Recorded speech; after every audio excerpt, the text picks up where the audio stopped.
कि अनिल मिश्रा जो है, जो एडवोकेट हैं ग्वालियर के, वो जो शुरुआत उन्होंने वहाँ से करी कि बाबा साहब के स्टैचू को मध्य प्रदेश हाईकोर्ट ने लगने नहीं दी, और ये हम इससे पहले बहुत चर्चा कर चुके हैं। उसके बाद में अब उस स्टैचू के मना करते करते इनके द्वारा अब ये और आगे बढ़ गए हैं। अभी बाबा साहब के अस्तित्व को ही ख़त्म करने की बात करने लगे हैं। पहले स्टैचू को ना लगाने की बात कर रहे थे, अब बाबा साहब के अस्तित्व को ही ख़त्म करने की बात कर रहे हैं। इसके अलावा वो SC एक्ट को भी ख़त्म करने की बात कर रहे हैं और रिजर्वेशन ख़त्म करने की बात कर रहे हैं। तो ये जो अनिल मिश्रा हैं, मुझे लगता है कि इनके पीछे कोई ना कोई बड़ा हाथ है किसी का। ऐसा मैंने सुना है, कन्फर्म नहीं कर सकते कि किसी बड़े हाईकोर्ट सुप्रीम कोर्ट जज के रिलेटिव वगैरह बताए जाते हैं, पर इसकी पुष्टि हम नहीं कर सकते, लेकिन ऐसा हमने कई मीडिया के माध्यम से सुना हुआ है। तो ये जो इनके पीछे कोई न कोई बहुत बड़ी शक्ति काम कर रही है। और आप ये भी देखिए कि इनको जब कोई जानता भी नहीं था आज से कुछ चंद महीने पहले, आज पूरी दुनिया इनको जानती है। इसके अलावा ये जो एडवोकेट हैं, इनके अलावा दूसरे एडवोकेट भी आप देखिए ना, कि जो राकेश किशोर थे जिन्होंने गवई साहब के ऊपर जूता फेंका और फेंकने की कोशिश की, उनके खिलाफ भी कोई कार्रवाई नहीं हुई, और ये बंदा भी अब खड़ा हो गया है। तो ये जो दोनों लोग हैं जो एडवोकेट, लगता है इन लोगों के पीछे कोई RSS BJP या किसी और बड़े लोगों का इनका हाथ है, जिसकी वजह से ये लोग इतनी हिम्मत कर पा रहे हैं। बड़ा षड्यंत्र है इसके पीछे। मुझे लगता है बहुत बड़ा षड्यंत्र है, और षड्यंत्र ये सिर्फ बाबा साहब का नाम मिटाने भर की बात नहीं है, ये संविधान को ख़त्म करने की बात है और दोबारा से मनुस्मृति लागू करने के लिए ये षड्यंत्र है। इसके अलावा ये छोटी मोटी बात इसको लेके अब देश ना चले, क्योंकि आप ठीक कह रहे हैं कि जिस बाबा साहब के खिलाफ कभी भी प्रधानमंत्री मोदी या योगी या किसी और या RSS के लोग भी नहीं बोल सकते, जिस तरीके से ये बाबा साहब को गंदा व्यक्ति कह रहा है, बाबा साहब को यहाँ तक एजेंट भी बता रहा है, उनका अस्तित्व खत्म करने की बात कर रहा है। तो इसके पीछे निश्चित रूप से कोई बहुत बड़ा षड्यंत्र है, बहुत बड़ी डिजाइन है। और मुझे तो ऐसा लगता है कि RSS BJP और भारतीय सरकार और सरकार ने BJP की उनके पीछे छुपे रूप से उनका सपोर्ट कर रही है। ये तो अब खुलकर जिस प्रकार से लोगों के बीच जा रहा है, जिस प्रकार से बाबा साहब के खिलाफ आप शब्द और दलित समाज, पूरे दलित समाज के खिलाफ जो बातें कर रहा है, ये तो गैर संवैधानिक है सर, गैर कानूनी है। ये बिल्कुल गैर कानूनी है। इसमें एक FIR ग्वालियर की FIR क्राइम ब्रांच ने करी है। इसके अलावा और भी FIR मध्य प्रदेश में हुई है, महाराष्ट्र में भी हुई है और जगह भी FIR हुई है। लेकिन जो ग्वालियर की FIR जो पुलिस ने करी है, वो FIR मैं बता दूं आपको, सिर्फ BNS की धाराओं के तहत की गई है, जबकि बाबा साहब का अपमान करना 2016 जनवरी 2016 से अपराध है और SCC एक्ट के तहत वो आता है। तो SCC एक्ट के तहत उसमें धारा जोड़ने की ज़रूरत है, और ये धारा क्यों नहीं जोड़ी तो पुलिस बताएगी बाकी।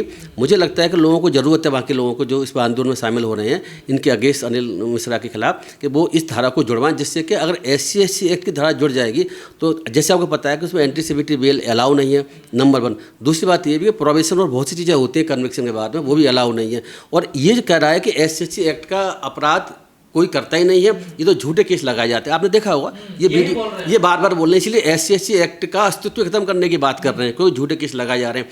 मैं आपको बता दूं कि SC एक्ट के तहत ये जो बात जो कह रहा है, इस बंदे को ये भी नहीं पता कि ये जो बात जो कह रहा है अनिल मिश्रा, कि ये बात SC एक्ट तहत ऑफेंस भी है। वो ये भी कह रहे हैं कि SC एक्ट झूठा लगाया जाता है। अगर इन पे SC एक्ट लगाया जाता तो बिल्कुल सच्चा लगाया जाएगा, क्योंकि वो धारा ये कहती है कि बाबा साहब या किसी ऐसे व्यक्ति का जिनका के SC के ST के लोग जिनको हाई एस्टीम पर, जिनका बहुत सम्मान करते हैं, उनका अनादर करना अपने आप में ऑफेंस है। तो ये खुद ऑफेंस कर रहा है, इसे ऑफेंस का पता भी नहीं है कि ऑफेंस क्या है क्या नहीं है। तो ये तो इसके पीछे बहुत बड़ा षड्यंत्र है। मुझे लगता है कि संविधान ही मेन की टारगेट पर है, बाबा साहब टारगेट पर, दलित जाति पूरी टारगेट पर है, और SC ST OBC पूरे टारगेट में।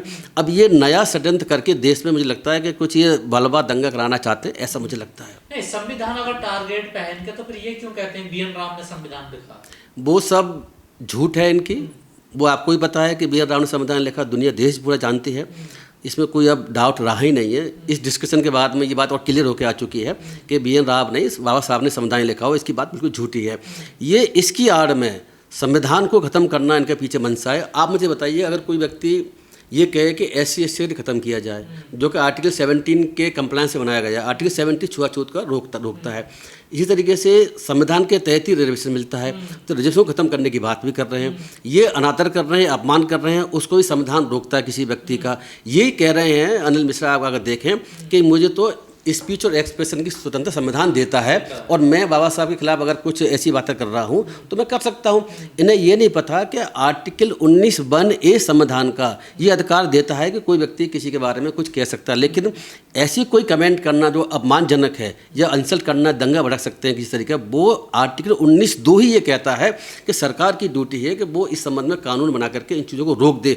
तो आर्टिकल 19(1) का अधिकार को 19(2) खत्म भी करता है। अगर इस तरह के लोग इस तरह की बातें करने लगे, जैसे सपोज आप कोई हिंसा भड़काने की बात करें, कोई ये कि मतलब रेप करूँगा किसी का, वो कोई कहे मैं तो दलित के साथ ये करूँगा, तो क्या वो ऐसा कह सकता है? कहेगा तो वो हिंसा भड़क जाएगी, दो जातियों में वैमनस्य हो जाएगा, धर्म में वैमनस्य हो सकता है, तो इसलिए रोक लगाई गई। इनको ये बात भी नहीं पता ये एडवोकेट कैसे है। मैं तो आश्चर्यचकित हूँ कि इतनी लंबे समय की इनकी प्रैक्टिस बताया जाता है, एज तो इनकी काफ़ी नज़र आती भी है, तो इन्होंने पता नहीं कैसे वकालत करी है, कैसे कानून को समझा है। मुझे तो इनकी कानूनी जानकारी पर ही बहुत बड़ी डाउट है। या फिर मानसिक रूप से कोई दिक्कत है, ये सड़क पे जन्मदिन मनाने भी आ गए थे सर, देखिए। ये बात ठीक है, मैं ऐसा तो नहीं कहूँगा मानसिक रूप से दिक्कत है, ये बिल्कुल प्री प्लान तरीके से सोच समझ रणनीति के तहत। कोई सभ्य आदमी कैसे केक काटेगा आके बताइए, चलती है इस पे। कोई बात नहीं, उस इशू को आप जो है कैसे देखना चाहें देख सकते हैं, ये बात आपकी ठीक है, लेकिन मैं इसको मानसिक रूप से दिवालियापन तो नहीं कह सकता, क्योंकि जो बंदा आप सोचिए कि उसके साथ हजारों लाखों लोग अब जुड़ चुके हों, वो बाबा साहब के अस्तित्व खत्म करने की बात कर रहा है, एससी एक्ट को खत्म करने की बात कर रहा है, रिजर्वेशन को खत्म करने की बात कर रहा है, जगह जगह जाकर के आंदोलन कर रहा है, लाखों करोड़ लोग उससे जुड़ चुके हैं। वो ये कह रहा है कि अब धर्म तो शुरू हो चुका है, अब तो आगे सनातन की स्थापना की बात कर रहा है, सनातन की स्थापना की बात कर रहा है। तो आप समझिए कि ये जो लोग हैं जो चाहते हैं कि देश में सनातन धर्म की स्थापना हो, मनुस्मृति लागू हो, संविधान खत्म हो, और संविधान खत्म होगा तो आरक्षण और एससी एक्ट तो वैसे ही खत्म हो जाएगा, तो और दलितों को और गरीबों को और बाकी ओबीसी लोगों को, एसटी लोगों को जो अधिकार संविधान से मिले हुए वो सब खत्म हो जाएंगे। उनकी मंशा पीछे यही है। सर, जैसा आपने कहा कि दो कम्युनिटी में मतलब एक दीवार, नफरत पैदा हुआ, संघर्ष भी हो सकता है, तो क्या पुलिस को कार्रवाई नहीं करनी चाहिए? जैसी बातें कर रहे हैं यार, संघर्ष देखने को पिछले दिनों मिला भी था सर, इतने बड़े बड़े आंदोलन हुए वहाँ पर। इन्हीं की अनिल कुमार मिश्रा की वजह से तो वहाँ संघर्ष की स्थिति बनी थी, और पुलिस ने मेरे ख्याल से 144 धारा और बहुत सी धारा और भी IPC के तहत धारा लगती है, BNS के तहत। तो अब इन्होंने जो किया है कि इसमें कोई शक नहीं है, देश में मुझे लगता है कहीं संघर्ष, जातियों के बीच में दंगे भड़क सकते हैं, वैमनस्य तो फैला ही दिया इन्होंने, तो इसमें पुलिस को बहुत स्ट्रिक्ट एक्शन लेने की आवश्यकता है। मुझे लगता है कि इनको NSA में निरुद्ध करने की आवश्यकता है। अब आप देखिए ना कि वहाँ पर क्या हुआ था सोनम वांगचुक के साथ में लद्दाख में, उनको वो तो कभी भी ऐसी कोई बात ही नहीं करते थे, उसके बावजूद उनको NSA लगा दिया, उनको जेलें बंद कर दिया, आज तक उनकी जमानत भी नहीं हो रही है। सुप्रीम कोर्ट में केस चल रहा है, वो भी लिंकन ऑन बार बार हो रहा है। इसी तरीके से ऐसे बहुत से लोग हैं जिन लोगों को जेलों में बंद रखा गया है, अब तक जमानत नहीं मिली। इस बंदे को तो सिक्योरिटी मिली हुई है। ये इतनी हिम्मत है इस बंदे की कि ये खुद जाकर के थाने में SP ऑफिस जाते हैं और कहते हैं कि भाई मुझे अरेस्ट करो, मेरे खिलाफ FIR हुई है, पुलिस अरेस्ट नहीं कर रही। तो लगता है पुलिस भी चाहती है कि ऐसा जो माहौल ख़राब कर रहा है, माहौल ख़राब होने देना चाहती है। उसके पीछे मुझे लगता है सरकार भी इसमें इन्वॉल्व, ऐसा मैं कह सकता हूँ। सरकार इन्वॉल्व क्या? मध्य प्रदेश की कुछ दावे नहीं करती है, मध्य प्रदेश की सरकार इसमें इनके साथ है, भारत सरकार इनके साथ है। अगर वो साथ नहीं होती तो अब तक ये जेल में होता। बाबा साहब संविधान निर्माता, पहली बात तो, फिर करोड़ों लोगों की उनमें आस्था है, जैसे भी आप जानते हैं। गैर कानूनी है असंवैधानिक, जैसे हमने बताया आर्टिकल 19(2) मना करता है, ऐसा नहीं कह सकते। जैसे हमने बताया SC एक्ट में ऑफेंस भी है, BNS में भी ऑफेंस है, क्योंकि दो जातियों के बीच में वैमनस्य कराने की और दंगा कराने की इनकी कोशिश है, और वो वहाँ संभावना कई बार बनी भी है। पुलिस ने वहाँ सिक्योरिटी भी लगाई है, इनको सिक्योरिटी सरकार दे रही है, आप देखिए ना। और जबकि ये नहीं कि इनको अरेस्ट करके जेल में डाला है, सिक्योरिटी जरूरत नहीं, पैसा बर्बाद क्यों कर रही है सरकार? भाई 2 लोगों को 3 लोगों को अगर पुलिस वालों को उनके पीछे सिक्योरिटी लगा देगा, ये सिक्योरिटी के हकदार हैं कहाँ?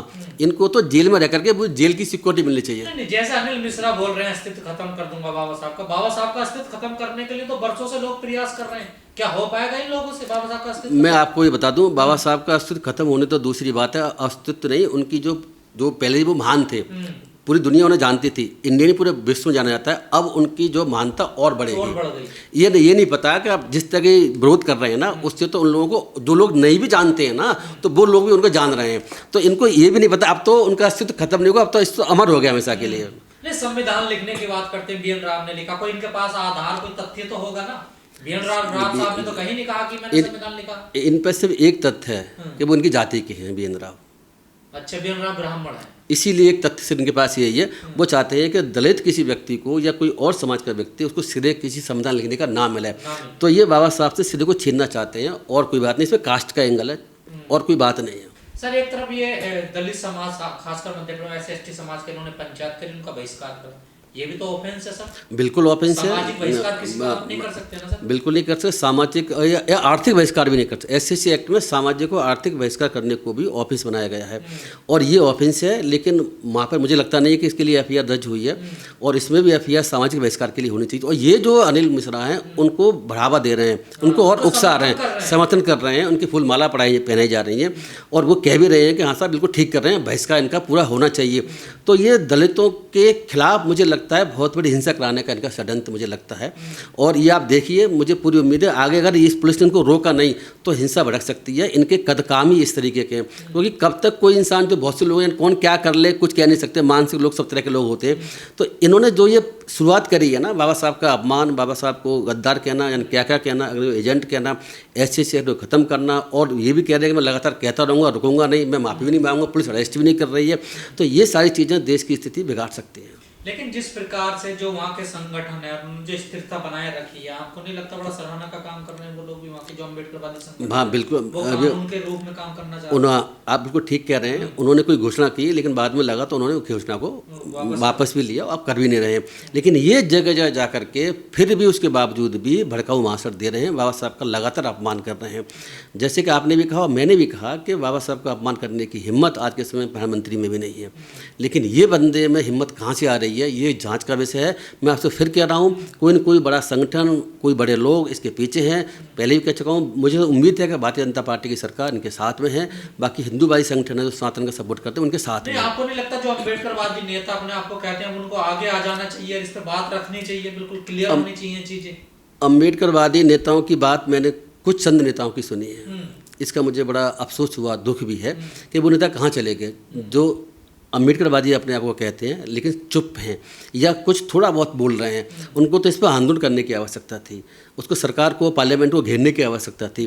खाली ट्वीट करने से बात नहीं बनेगी। बड़ा मुद्दा ना बना जाए, कोई आदमी बोल रहा तो क्या फर्क पड़ता है? बड़ा मुद्दा ना बना जाए जब वो जगह जगह जाकर के पूरे शहर में, पूरे देश में जाकर के घोषणा कर रहा है कि जहाँ भी ऐसा कुछ होगा मैं पहुँचूंगा। पूरे देश में आंदोलन कर रहा है, वो सनातन धर्म की स्थापना दोबारा करने की बात कर रहा है, संविधान को एक तरीके से अनिवार्य रूप से खत्म करने की बात कर रहा है, बाबा साहब के अस्तित्व को नष्ट करने की बात कर रहा है, एससी को खत्म करने की बात करता है, रिजर्वेशन को खत्म करने की बात कर रहा है। आप ये बड़ा मुद्दा ना बनाइए, बड़ा मुद्दा बन चुका है। अगर हम लोगों ने इस मुद्दे को बड़ा रूप ना समझ करके छोटा रूप समझा तो हम बड़े नुकसान में रहेंगे। ये बता रहा हूँ आपको, ये आंदोलन के रूप में इनका ले लेगा और हम लोग पीछे रह जाएंगे। हमें बैकफुट पे आने की आवश्यकता नहीं है, हमें भी इससे बड़ा आंदोलन खड़ा करने की जरूरत है। आरक्षण तो ओबीसी को भी मिलता, तो ये तो 1585 वाला मामला हो जाएगा ना सर? 1585 मामला ही है, 1585 वाला मामला ही है। मैं तो अभी और भी देख रहा हूँ, कुछ सेना और भी, जो कर्नल सेना वगैरह इनके सब सपोर्ट में है। आप देख रहे हैं सबर सेना, कौन कौन सेना इनके परशुराम कौन इनकी सपोर्ट में आ रही है। मैंने अभी एक जगह शायद मध्य प्रदेश में, राजस्थान में मैंने कहीं देखा कि कुछ संगठन है, नाम उसका भूल रहा हूँ, उस संगठन ने जो EWS आरक्षण है उसकी सीमा 10 से बढ़ाकर 20% करने की बात करी है, नंबर 1। दूसरा ये कि वो भी जो है वैसे जो आरक्षण है, सामाजिक आधार पर मिलता है हम लोगों को, बैकवर्ड उसको खत्म करने की बात की है। तो अब ये जो लोग तो पहले छोटे भैया छोटे मोटे संगठन के लोग थे, जिनको कि हम कह सकते हैं कि छोटा मोटा ग्रुप था जो अपनी इसी बात उठा था। लेकिन अब आज के समय में मुझे लगता है कि बड़े रूप में संविधान को खत्म करने की, रिजर्वेशन को खत्म करने की, SC एक्ट को खत्म करने की, बाबा साहब के अस्तित्व को मिटाने की जो बात कर रहे हैं, ये बहुत बड़ी बात है। अगर हम इसको छोटा मान के छोड़ देंगे तो हम बता रहे हैं अम्बेडकरवादी बड़े नुकसान में रहेंगे। नहीं सर, इन लोगों को समझ में नहीं आता जिस दिशा में देश को ले जाना चाह रहे हैं, इस पूरे मामले को ले जाना चाह रहे हैं, इसका अंजाम बहुत बुरा होगा देश में। बिल्कुल अंजाम बुरा होगा, और पहले भी ऐसा इस टाइप के लोग रहे हैं और जिन्होंने देश को बहुत कुछ उल्टा सीधा करवाया भी। देश में बहुत सारी चीज़ें हुई भी हैं। वो आप देखिए ना मणिपुर में क्या चल रहा है। ये मणिपुर को अगर आप देखें तो मणिपुर में 2 जातियों का ही संघर्ष है। मणिपुर में 2 जातियों का ही संघर्ष है, और जगह आप भूल जाइए। मणिपुर को आप ध्यान रखें, और वो संघर्ष किसकी देन है? वो संघर्ष भारतीय जनता पार्टी की देन है। भारतीय जनता पार्टी की सरकार ने, वहाँ की राज्य में भारतीय जनता पार्टी की सरकार थी, केंद्र में भारतीय जनता पार्टी की सरकार है और थी भी। इसके बावजूद भी इतना बड़ा मामला कैसे बन गया, और इसमें कितने हज़ारों लोग मारे जा चुके हैं। बिल्कुल सरकार पंगु हो चुकी है वहाँ की। वो जम्मू कश्मीर जैसी स्थिति इनकी बन गई। देखो आप देख रहे होंगे कि बीजेपी गवर्नमेंट हमेशा कहती है कि जम्मू कश्मीर तो जो है, जो विवाद वहाँ चल रहा, लंबे समय चल रहा था, वो देन थी कांग्रेस की। लेकिन मणिपुर किसकी देन है? मणिपुर में इन लोगों ने चुप रह करके और इस तरह की रणनीति बनाई जिससे कि हमारा जाति संघर्ष हो सके और आगे बढ़ावा मिले। उसको रोकने के लिए इन्हें कोई खास प्रयास नहीं किए अब रुक नहीं रहा इनसे। और अब रुक नहीं रहा। इसी तरीके से मुझे लगता है कि अनिल कुमार मिश्रा को नहीं रोकेंगे तो पता नहीं देश में क्या हो जाए, मुझे आशंका है। इसीलिए पुलिस को, सरकार को चाहिए इनके खिलाफ एनए से निरुद्ध करके 1-2 साल के लिए इनको जेल की हवा खवानी चाहिए। अनिल कुमार मिश्रा हैं, ये भी किसी के एजेंट हैं और ये एजेंट किसके हैं, मैंने कुछ चीज़ें इनके लिए निकाली हुई हैं। एक तो मनुस्मृति के एजेंट हैं, दूसरा ये छुआछूत के एजेंट हैं, ये असमानता के एजेंट हैं, भेदभाव के एजेंट हैं, अराजकता फैलाने के एजेंट हैं, इलीगल काम करने के एजेंट हैं, असंवैधानिकता फैलाने के एजेंट हैं, अमानवता के एजेंट हैं और आरएसएस बीजेपी के एजेंट हैं। ये बंदे जो है ये बंदा इतने चीज़ों का एजेंट है, ये सारी मानवता को नष्ट करना चाहता है। ये चाहता है कि फिर दोबारा से इस तरीके से दलित, SC, ST, OBC के लोगों के जो हाल था वो उसी हाल में पहुंच जाएं और बाकी जो और लोग थे उन लोगों की सुप्रीमेसी बनी रहे। तो ये सब होने नहीं देंगे।